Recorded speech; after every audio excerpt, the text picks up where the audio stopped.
네, 안녕하세요. 오래 기다리셔가지고 저는 짧게 하도록 하겠습니다. 저는 민법 계약법을 맡은 고태환이라고 합니다. 개인적인 설명은 학원 홈피나 그런 데를 보면 알 수 있으니까 개인 소개는 여러분도 지쳤죠? 한 2시간 되지 않았어요? 지금 거의 1시간 반 지나가기 때문에 행정사 계약법을 공부하는 거에 대한 간단한 설명을 하고, 그러니까 민법을 접근하는 설명을 하고, 그리고 올해 시험 봤던 문제 해설을 간단히 한 다음에 마치도록 하겠습니다.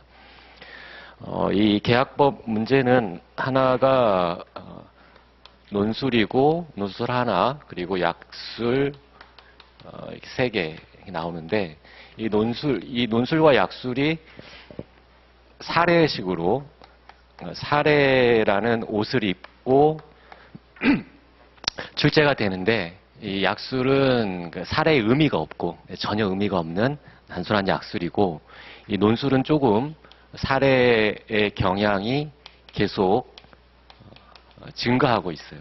그러니까 그 내용을 아는 것뿐만 아니라 실제 어떤 사건을 접해서 사건 해결 능력, 그 부분을 물어보기 때문에 이 부분은 단순 암기로는 조금 기존에 공부하던 방식으로 단순 암기를 해서는 조금 좋은 점수를 받기가 어려울 수 있는, 앞으로 계속 경향상으로 그런 경향이 있어요. 그런데 일단 어떠한 식의 문제가 출제되든지 간에 그 민법이라는 과목은 전반적인 법 전체에 대한 어느 정도의 이해가 필요해요. 근데 이 이해라는 게 여러분이 시험이라는 경쟁과 관련해서 많은 시간을 투자할 수 없잖아요. 특히나 혼자서 이렇게 공부를 하게 되면 많은 시간을 투자한다 하더라도 이 이해라는, 암기는 할 수 있지만 이해라는 측면에서는 좀 쉽지가 않아요. 그래서 그런 부분을 도와주기 위해서 제가 이 자리에 있는 거고, 제가 하는 강의들은 일단 기본적으로 이해를 바탕으로, 전체적인 이해를 바탕으로 해서 설명을 할 거예요. 그러면 이쪽에 굉장히 경쟁력이 올라가게 되죠. 단순한 약술은 오늘 이번 문제에서도 마찬가지지만 거의 조문이 한 90%, 조문 내용을 알고 있으면 충분히 쓸 수 있고 합격점을 훨씬 뛰어넘는, 그러니까 거의 조문만 알아도 돼요. 그러나 여기는 좀 판례도 한두 개 섞여 있고, 그리고 조문은 당연히 알아야 되고, 그 다음에 전체적인 체계가 있어야 돼요. 그리고 이 약술 세 문제를 조문을 안다 하더라도 우리가 논술이잖아요. 그럼 이것은 목차를 잡아서 답안을 작성해야 되는데 가장 어려운 부분이죠. 그 내용을 산발적으로 알고 있지만 그 목차를 잡아서 정돈된 형식으로 깔끔하게 적어야 되는데, 이 부분은 그러면 어떻게 하느냐. 단순히 단문집이나 사례집이나 모의고사나 이런 데 출제된 걸 단순 암기하느냐. 그걸 그렇게 되면 스트레스가 많고, 이 법 공부가 그래요. 스트레스가 많을수록 뭔가 잘못하고 있는 거예요. 자기가 기존에 경험이 있으신 분들을 한번 돌아보시면 점수가 많이 나오든 안 나오든 굉장히 공부할 때 스트레스가 많다, 억지로 하고 있다라고 하면 법 공부에 한해서는 잘못하고 있는 거예요. 법 공부는 초반에는 한두 달 정도는 힘들 수는 있지만 그 과정이 넘어서게 되면 아주 손쉽고, 그리고 재밌고, 암기할 것도 줄어들게 되고, 그런 식으로 공부를 해야 제대로 하고 있는 거고 고득점을 하게 돼요. 그러니까 그런 기준으로 살펴보고 강의도 그런 식으로 저는 진행을 할 것이고, 여러분은 그렇게 따라오시면 되겠습니다.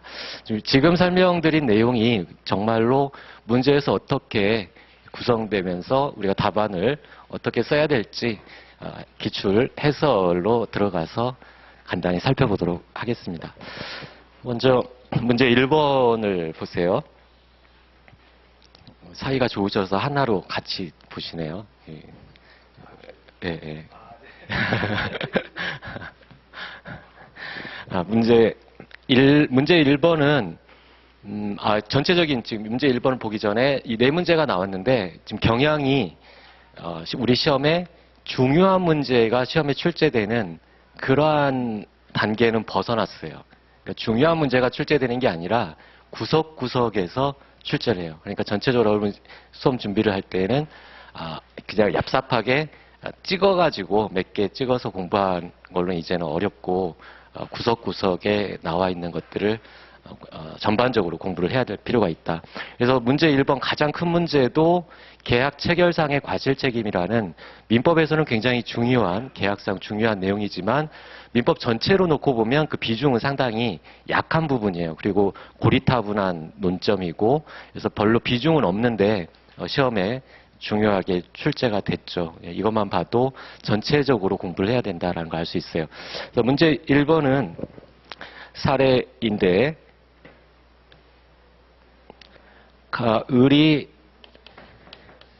을이 어떠한 그 교육관이라는 건물을 설립하려고 하는데, 그러니까 설립하려면 설계도가 있어야 되잖아요. 그래서 설계도 시안을 공고를 하는 거죠. 거기에 대해서 얘가 응모를 했어요.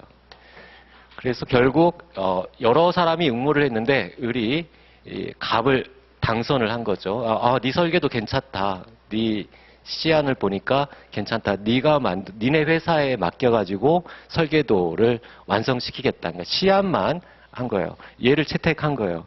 그런 다음에 이제 이 시안대로 직접 계약을 맺으면 설계도 작성. 이건 단지 그냥 밑그림만 그린 거고 설계도 직접 이제 설계도를 만들려면 돈이 많이 들어가게 됐죠.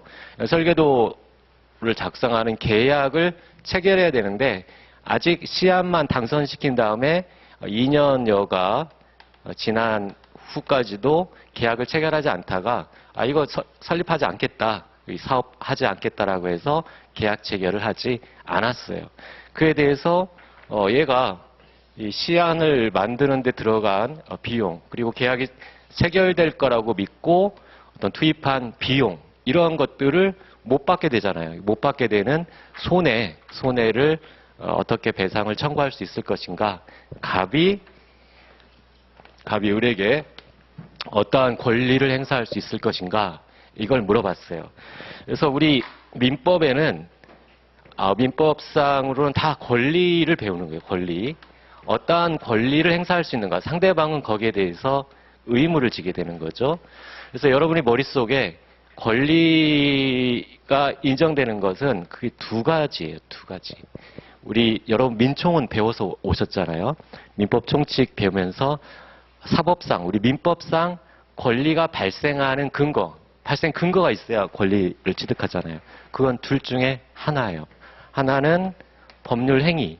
우리 민법 총칙에서 법률 행위 배웠죠. 이게 우리가 이제는 법률 행위는 단독 행위, 계약, 합동 행위가 있는데 그 중에서 대표적인 게 계약이잖아요. 그러니까 계약이 있으면 계약에 따른 권리가 발생한다. 근데 계약이 없는 경우에도 권리가 발생하는 게 있다. 그것은 법률 규정이에요. 당사자가 계약을 체결하지 않았다 하더라도 법률 규정에 따라서 권리가 인정될 수 있어요. 그래서 이건 계약법은 아니죠. 이 법률 규정은. 하지만 이 사례나 이런 걸 풀기 위해서 이것도 반드시 알아야 돼요. 그래서 법률 규정에 따른 권리가 인정되는 건 세 가지, 기본적으로 세 가지. 사무관리, 부당이득, 불법행위. 이 세 가지는 알고 있어야 돼요. 그래서 우리 채권의 계약상 채권과 법률 규정에 따른 채권, 크게 우리 민법 규정이 그게 채권 강론편이 둘로 나뉘거든요. 그러니까 계약에 따른 채권, 권리나 법률 규정에 따른 권리. 근데 사무관리는 여러분 사실은 잘 몰라도 돼요. 그러나 부당이득과 불법행위, 이건 아셔야 돼요. 조문이 우리 법전을 안 주잖아요. 암기하고 있어야 돼요. 741조, 불법행위 750조. 이거 뭐 어려운 게 아니니까 이 두 개 조문은 숫자까지 기억하고 있어야 돼요. 그러니까 부당이득 반환 청구권, 법률상 원인 없이 상대방이 이득을 얻으면 부당이득 반환 청구권, 또는 고의 과실에 의한 위법한 가해 행위로 상대방에게 손해를 발생시키면 손해배상 청구권 750조. 이 두 가지는 알고 있어야 한다. 이런 관점에서 보시면 돼요. 따라서 이 사안을 여기다가 적용시켜 버리면 갑에게는 어떠한 권리가 있느냐. 보려면 첫 번째는 계약을 따져봐야 되겠죠. 계약이 성립해야 계약상 권리를 행사할 수 있는데 이 당선시켜 놓고 설계도 체결 2년이 지난 다음에 설계도 체결과 관련돼서는 계약을 체결하지 않았어요. 계약이 성립하지 않았다. 따라서 계약에 기한 어떤 권리는 인정되지 않아요. 간단히 한 줄이라도 언급해주면 남들보다 좋은 점수를 받죠. 여러분, 주관식 시험은 상대평가죠. 즉 객관식은 맞춘 개수에 따라 딱 점수가 정해지지만 주관식은 다른 사람과 똑같이 쓰면 아무리 잘 써도 똑같은 점수만 받는 거예요. 거기서 다른 사람보다 다른 내용이 그리고 전체적인 체계가 들어가 있으면 가점을 받아요. 이건 기본적으로 전제가 돼야 돼요. 두 번째, 그럼 계약상 권리는 없다. 그럼 법률 규정을 살펴봐야 되는데 이와 관련된 법률 규정으로는 우리가 계약법에서 535조가 있어요. 그리고 문제에서도 계약 체결상의 과실책임이라고 해서 주어졌어요. 계약 체결상의 과실책임을 물을 수 있느냐. 535조에 따른 손해배상 청구권이 있는데 이 손해배상 청구권이 인정되느냐. 이걸 이렇게 물어봤어요. 그러니까 바로 이것만 쓰는 게 아니라 나는 전체적으로 권리가 발생하는 게 계약과 법률 규정이 있다라는 걸 알고 있는 이걸 단서를 하나 달아주는 거예요. 계약이 무효가 됐기 때문에 성립하지 않았기 때문에 계약상 권리는 묻지 못하지만 535조에 따른 계약 체결상의 과실 책임이 문제된다. 이게 문제 소재예요. 첫 번째 첫 단추죠. 그다음에 두 번째 단추는 이제 본론으로 들어가요. 535조 책임 인정되는가에서 사안은 항상 이 법 전체는 3단 논법이라고 해서 항상 답안을 쓰는 순서가 있어요. 일반론을 먼저 쓰고 일반론에 해당하는 게 조문이나 그러니까 일반론에 해당하는 건 의의나 조문, 판례 이런 것들에 따른 요건이죠. 요건. 이걸 쓰고 그다음에 사안의 경우 갑은 어쩌고 저쩌고 이렇게 쓰는 거예요. 크게 체계가 이렇게 둘로 나뉘어져요. 일반론으로 535조에는 이러한 내용으로 규정되어 있다라고 일반론으로 써주는 거예요. 535조는 계약이 불능, 원시적으로 계약의 목적 달성이 불가능한 경우, 그럼 민법 총칙에서 계약의 목적이 확정 가능 적법 사회적 타당성에 위배되게 되면 계약이 무효라는 걸 배웠잖아요. 그래서 계약의 목적 달성이 불가능한 원시적 불능인 경우에는 무효이고 그런 나머지 요건을 갖추면 계약은 성립하지 않으나 손해배상 청구권 인정된다. 이 535조에 암기하고 있는 내용을 써주는 거예요. 그런데 이 사안의 경우에는 판례가 반드시 언급돼야 돼요. 거의 판례를 물어본 건데 판례는 535조는 원시적 불능으로 계약이 무효인 것만 적용한다. 535조 원시적 불능. 자, 이렇게 써주고 그 다음에 사안을 포섭시킨다겠죠. 사안은 저 설계도 계약 체결이 원시적으로 불가능한 게 아니에요. 얼마든지 계약을 체결할 수 있단 말이에요. 계약을 체결할 수 있음에도 불구하고 하지 않은 거예요. 즉 원시적 불능이 아니라 계약 교섭의 부당한 파기죠. 이건 원시적 불능이 아니에요. 원시적 불능이 아니다. 따라서 우리 판례에 따른 535조를 적용할 수가 없어요. 535조 계약 체결상의 과실 책임이 인정되지 않는다. 그러면 뭐 그냥 집에 가야 되느냐? 그렇지 않고 계약 교섭의 부당한 파기는 우리 판례가 불법행위로 봐요. 750조 이렇게 법률 규정에 따른 불법행위. 그래서 불법행위의 요건을 검토해서 불법행위에 기한 손해배상이 인정된다. 그게 첫 번째 문제의 답이에요. 두 번째는 불법행위로 인한 손해배상 청구권 효과는 손해배상을 청구하는 건데 이 손해배상 청구권은 어디까지 인정되느냐. 기본적으로는 조문이 강론에 있기 때문에 기본적으로는 상당 인과관계에 있는 손해 하나죠. 그런데 이와 관련해서도 판례가 있어요. 판례. 신뢰 손해만 청구할 수 있고 이행이익은 청구할 수 없다. 그리고 계약 체결이 좌절되더라도 어쩔 수 없다라고 자기 스스로의 판단에 따라서 투입한 그런 견적서 작성 비용, 제안서 작성 비용 이런 것들은 청구할 수가 없다. 그리고 더 나아가서 김칫국을 먹는 거죠. 이거 설계도 계약할 거다라고 설계도를 미리 작성하는 거예요. 미리 본계약, 이 본계약과 관련된 여기에 투입한 돈. 이건 자기 독자적인 판단에 따라 미리 계약이 이행될 거다. 계약이 체결돼서 계약의 이행을 위해서 미리 투입하는 비용. 이것도 청구할 수 없다라고 해서 손해배상 범위는 그에 관련된 판례에 따른 답을 쓰면 돼요. 그래서 문제를 보면 문제에서 키워드가 되는 건 둘째 줄에 보세요. 문제 둘째 줄에 설계 시안 작성을 의뢰해. 설계 시안 작성 거기에 밑줄 긋고 그걸 주의하셔야 되고 그리고 다섯 줄에 내려오면 그 제안에 응모하기 위해서 제안서와 견적서 작성 비용 300만 원 거기에 밑줄 제안서 견적서 작성 비용 300만 원 이게 손해 범위에 들어가느냐 이걸 반드시 포섭시켜야 되는 거죠. 그런데 세 줄 내려오면 구체적인 계약을 체결하지 않고 있다가 당선 통지시로부터 약 2년 경과 거기에 밑줄 이것도 사안에 포섭시켜야 되는 거예요. 2년 동안이나 이 사람은 다른 사람과 계약을 체결하지 않고 기다렸잖아요. 기다리면서 손해가 점점 커졌을 거예요. 그런 부분.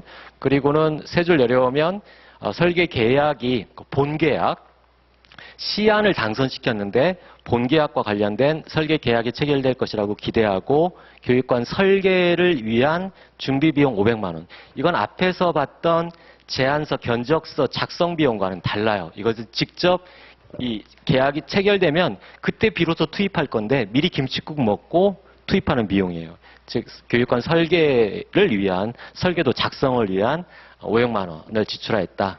그래서 물음 2를 보면 갑은 을에게 계약 체결상의 과실 책임을 물을 수 있는가? 그리고 두 번째는 효과로서 손해배상은 어느 범위까지 인정되는가를 물어봤죠.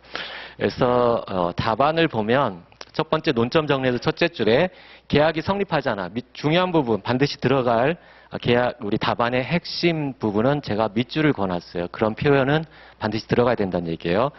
계약이 성립하지 않았다는 걸 언급해줘야 되는 거예요. 계약상 책임은 묻지 못한다. 다만 둘째 줄에 있죠. 535조의 법률 규정에 의한 책임이 있는데 535조 계약 체결상 과실 책임으로 손해배상을 청구할 수 있는지가 문제가 된다. 그래서 535조를 검토하는 거죠. 먼저 첫 번째 나오는 건 535조에 관한 일반론이에요. 535조는 이러이러한 내용이다라는 거. 이건 이제 여러분이 공부를 하셔야 되는 거죠. 그래서 535조 계약 체결 행위가 있고 원시적, 객관적, 전부불능. 계약 목적이 원시적 불능으로 무효인 그 부분이 반드시 언급돼 있어야 돼요. 그리고 고의과실 등이 없어야 된다. 그래서 이걸 이제 풀어서 쓰는 거예요. 그래서 판례는 계약 체결상 과실 책임을 535조에서 정하고 있는 원시적 불능으로 계약이 무효인 경우에만 적용하고 그 이외의 경우에는 적용하지 않는다.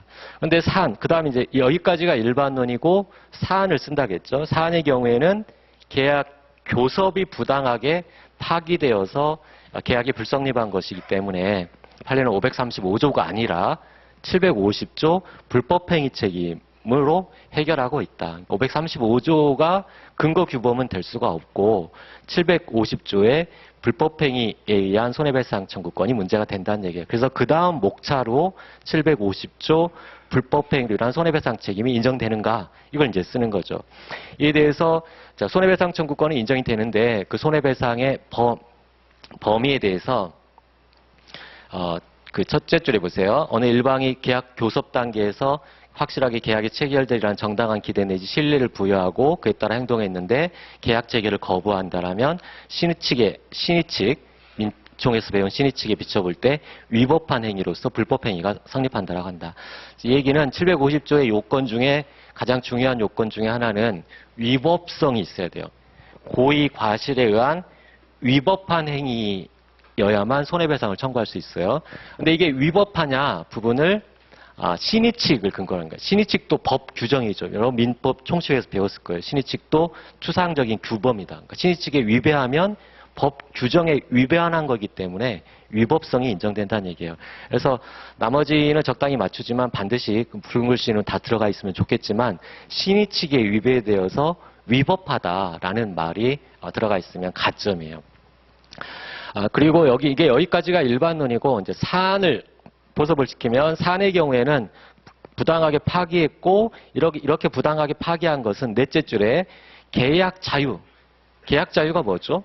계약을 체결할지 안 할지를 선택할 수 있는 자유잖아요. 근데 이 사람은 뭐라고 주장하겠어요? 나 얘랑 계약 체결할 수도 있고 안 할 수도 있고 내 자유다. 적법하다라고 주장해요. 그러나 이렇게 2년 동안이나 신뢰를 부여했다가 파기하는 건 계약 자유의 한계를 넘어섰다. 그러니까 신의칙에 반해서 위법하다는 얘기예요. 계약 체결의 자유를 한계를 벗어나서 위법하다. 따라서 750조 손해배상 책임이 인정된다. 일반론으로 750조의 위법성 요건이 필요하다. 근데 위법성을 사안 포섭과 관련돼서 이 사람이 계약 체결의 자유를 넘어선 거다. 계약 체결의 자유에 속하는 게 아니다. 따라서 위법하다라고 쓴 거예요. 그 내용에 따라 손해배상 책임이 인정된다. 두 번째 질문은 부당한 파기로 인한 손해배상의 범위, 어느 범위까지 인정할 것인가? 이게 두 번째 질문이죠. 이에 대해서 역시 판례를 일반론으로 써주는 거예요. 물론 여기 있는 건 뭐 다 쓰면 좋겠지만 여러분이 여기 지금 굵은 글씨로 3개를 써놨죠. 이 판례, 이 사안과 관련된 판례들이에요. 이 3개. 먼저 둘째 줄에 신뢰손해, 계약이 유효함으로 믿어서 발생하는 신뢰손해만 청구할 수 있고 이행이익은 청구할 수 없다. 두 번째 판례, 계약 체결이 좌절되더라도 어쩔 수 없다라고 생각하고 지출한 비용, 이게 예컨대 제안서나 견적서 작성 비용에 포함하지 않고 계약에 미리 김칫국 먹는 거. 세 번째, 계약의 성립을 미리 기대하고 이행을 위해서, 계약이 성립한 후에 이행을 위해서 투입해야 되는데 미리 김칫국 먹고 이행을 위해서 지출한 비용, 이것도 손해배상 범위에 들어가지 않는다. 이게 일반론이에요.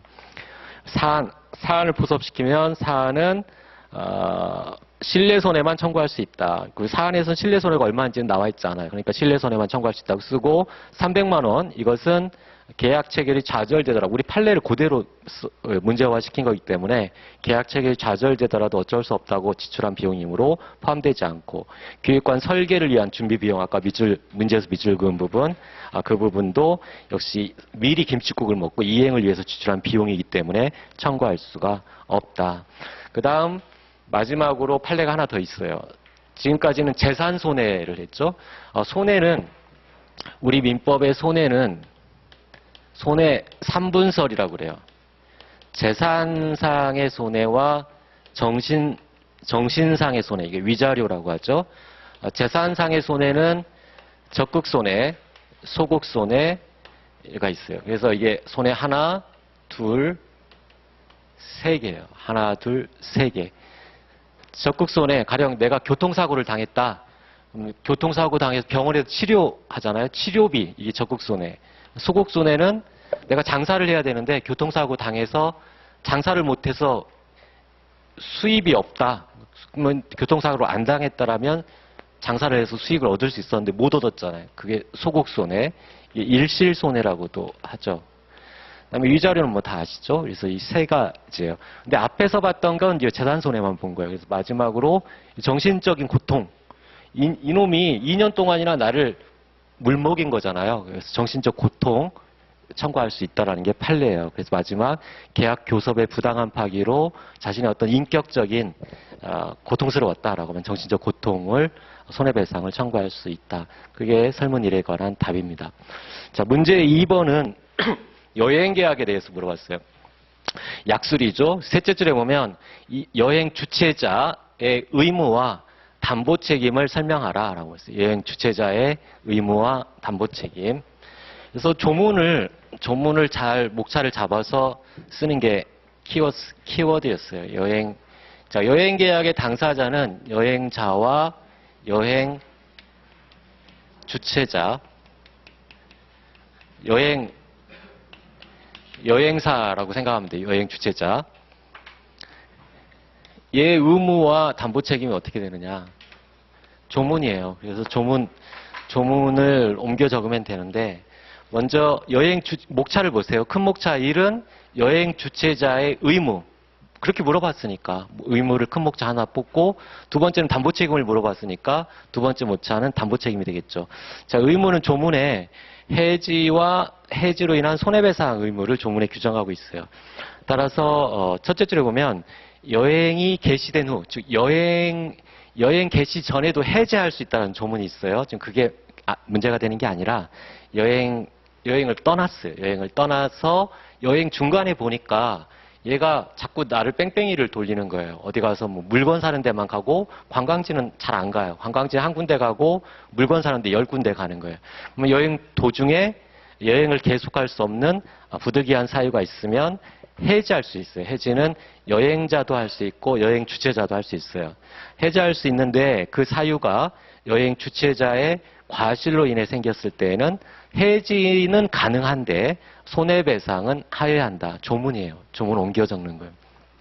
여행계약은 잘 준비를 안 하셨으면 좀 쉽진 않았겠죠. 그러니까 어쨌든 조문 그대로 옮겨줬고, 그리고 추가 비용, 이때 해지로 발생하는 추가 비용은 그 해지 사유, 부득이한 사유가 있을 때 해지할 수 있다겠죠.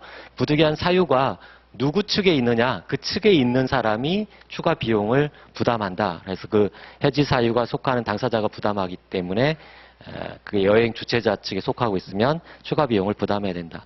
그다음에 기환 운송 의무가 있어요. 귀환 운송 의무. 첫째 줄에 보면 여행 도중에 여행을 계속할 수 없는 부득이한 사유가 있을 때 해지할 수 있는데, 이 해지하면 계약 관계가 소멸하는 거죠. 두 사람은 전혀 남남이 되는 거예요.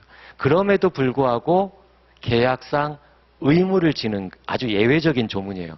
원래 계약이 소멸했음에도 불구하고 한국으로 오게끔 만들어야 된다. 예컨대 아프리카 여행을 갔다 합시다. 아프리카 오지로 여행을 갔는데 거기서 핸드폰으로 전화를 하는 거예요.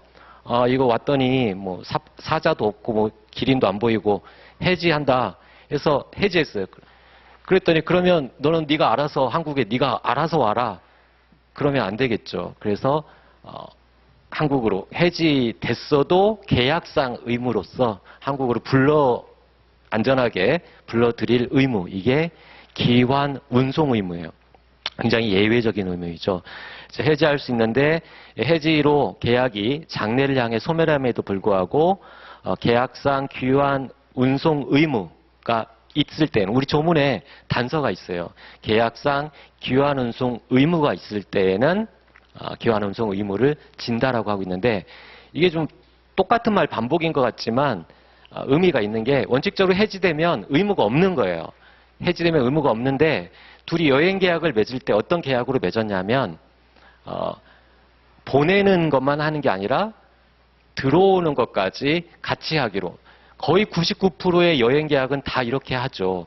그냥 그 비행기를 편도로만 하는 게 아니라 왕복으로 끊잖아요. 즉 보냈다가 들어오는 걸로, 거의 90%의 여행 계약은 다 들어오는 걸로, 즉 기환 계약상 의무를 여행 주최자가 계약을 맺어요. 그래서 즉 거기에 제가 써놨죠.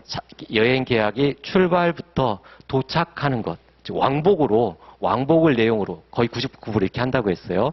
왕복을 내용으로 하고 있는 경우에는 귀환 운송 의무를 지게 된다. 이게 내용이에요. 담보 책임은 여행에 어떤 하자가 있을 때 책임을 지는 것을 말하고, 매도인의 담보 책임과 마찬가지로 둘째 줄에 무과실 책임이에요. 그래서 간단히 책임의 성격까지도 언급해주고, 그 내용은 이제 목차를 잡아서 하나씩 쓴 거죠. 먼저 시정을 청구할 수 있어요. 시정 청구. 매매계약에서 매도인의 담보 책임에는 시정 이런 거 없죠. 그냥 돈으로 해결하는데, 여행에서는 시정, 야, 말 태워주기로 했는데 왜 큰 말을 줄 알았더니 조랑말, 쪼박쪼박하는 노새를 태워주냐. 정말 뛰어가는 말을 태워달라. 이렇게 시정할 수가 있어요. 시정 청구권. 그리고 뭐 버스를 VIP 버스로 관광을 하는 줄 알았는데 3륜 오토바이로 관광을 하더라. 그러면 대금 감액 뭐 이런 것들, 그러니까 시정 청구권과 대금 감액 청구권의 내용이고, 손해가 있다라면 손해배상, 그리고 여행자의 해지권, 목적 달성이 불가능할 때 해지할 수 있는 거죠. 중대한 하자가 있으면 해지권을 행사할 수 있다.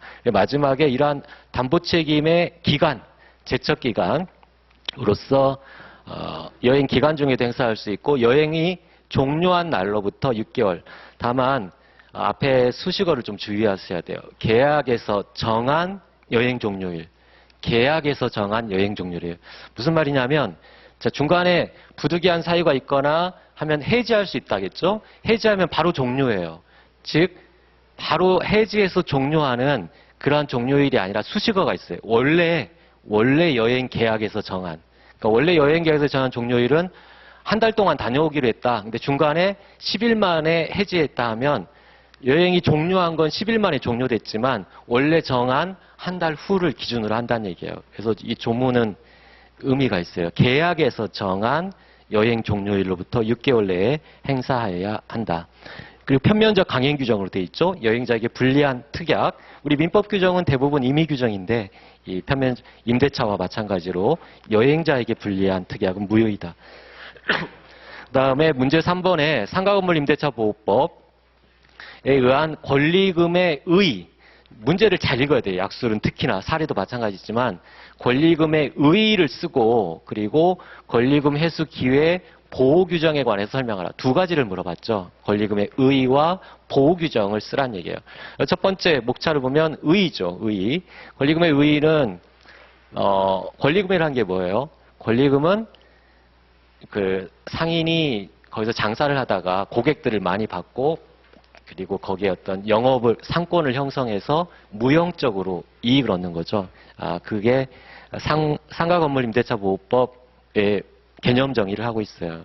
그래서 다 암기를 할 수는 없겠지만 밑줄 그은 부분 유형 무형의 어떤 재산적 가치, 어떤 상권을 형성하거나 하는 그런 무형의 그 이익 가치, 이걸 권리금이라고 한다. 그리고 그 두 번째 단락에 보면 임대차 종료 시에 이러한 권리금은 임대인에게 반환을 청구할 수 있는 것이 아니다. 새로 들어오는 신규 임차인으로부터 회수할 수 있는 그런 성질을 갖는 거다. 이게 이제 권리금의 의의에 해당해요. 그다음에 권리금 회수는 그럼 신규 임차인으로부터 회수하는데 그것을 금지하는 어떤 임대인의 어떤 의무를 부과하고 있는데 그걸 다른 말로 하면 임대인의 회수 방해 금지 의무예요. 그래서 방해 금지 의무 내용 다 조문이에요. 상가임대차보호법 조문에 굉장히 많은데 그중에 핵심만 언급을 한 거예요. 임대차 기간이 끝나기 6개월 전부터 임대차 종료시까지 6개월을 주의하시고 6개월 전부터 종료시까지 신규 임차인으로부터 지급받는 것을 정당한 사유 없이 거기 셋째 줄에 정당한 사유 없이 방해해서는 안 된다.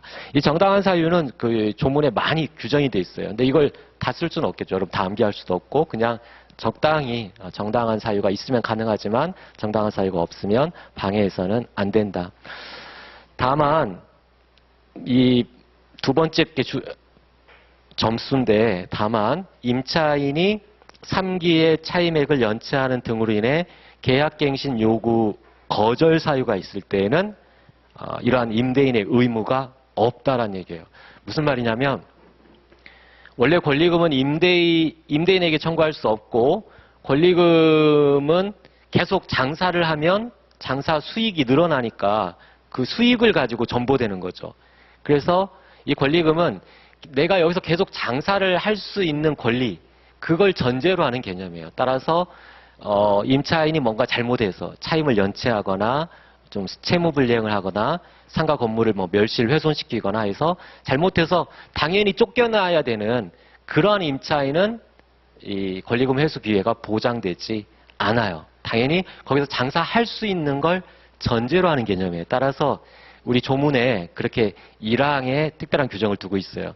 계약갱신 요구를 못하는, 즉 임대인이 임차인의 계약갱신 요구에 대해서 거절할 수 있는 그런, 그러니까 다 쉬운 말로 하면 이건 임차인이 계속 장사할 수 없는 그런 경우예요. 그런 때에는 권리금 회수 기회를 보장해달라라는 요구할 수가 없어요. 다른 말로 임대인에게 그 방해 금지 의무가 부과되지 않는다. 그리고 효과죠. 이걸 만약 위반하면 손해, 돈으로 해결하죠. 우리 민법은 다 마지막엔 돈으로 해요. 그래서 손해배상을 청구할 수 있다. 그리고 손해배상 범위에 대해서 또 상가건물 임대차보호법 규정하고 있어요. 그래서 밑줄 부분에 구체적인 내용, 손해배상의 내용이죠. 신규 임차인이 구 임차인에게 지급하기로 한 권리금과 그리고 임대차 종료 당시의 권리금, 이 두 개를 비교해서 낮은 금액을 손해배상 범위로 한다.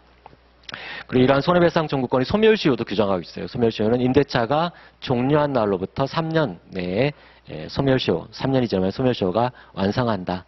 그리고 이러한 권리금 보호는 우리 주택임대차도 그 최우선 변제권이나 이런 것들은 소액 임차인에게만 인정하잖아요. 그래서 상가 건물 임대차도 이 권리금을 회수하는 것과 관련해서는 대규모 점포라든가 준 대규모 점포에는 적용하지 않고 또는 국유재산이나 공유재산에도 이 권리금 회수기의 보장과 관련된 규정은 적용하지 않는다. 그 정도.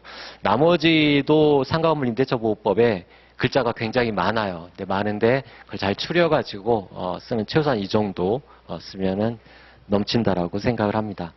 다음 마지막 문제를 보죠. 4번 문제에 길게 돼 있지만 마지막에서 두째 줄을 보면 문제에 환매와 재매매 예약의 차이점에 대해서 설명하고 갑의 주장이 타당한가라고 물었어요. 환매나 재매매 예약은 여러분이 뭐 한자를 좀 아시면 환매 다시 산다라는 얘기죠. 재매매는 두 번째 매매를 한다는 얘기예요. 팔았다가 다시 사온다는 거죠. 갑이 X 토지를 을에게 팔았다가 다시 사온다. 이 다시 사오는 방법이 환매도 있고 미리 재매매도 있다. 환매나 재매매. 근데 이것을 미리 이 원래의 매매 계약을 할 때 환매 특약을 하거나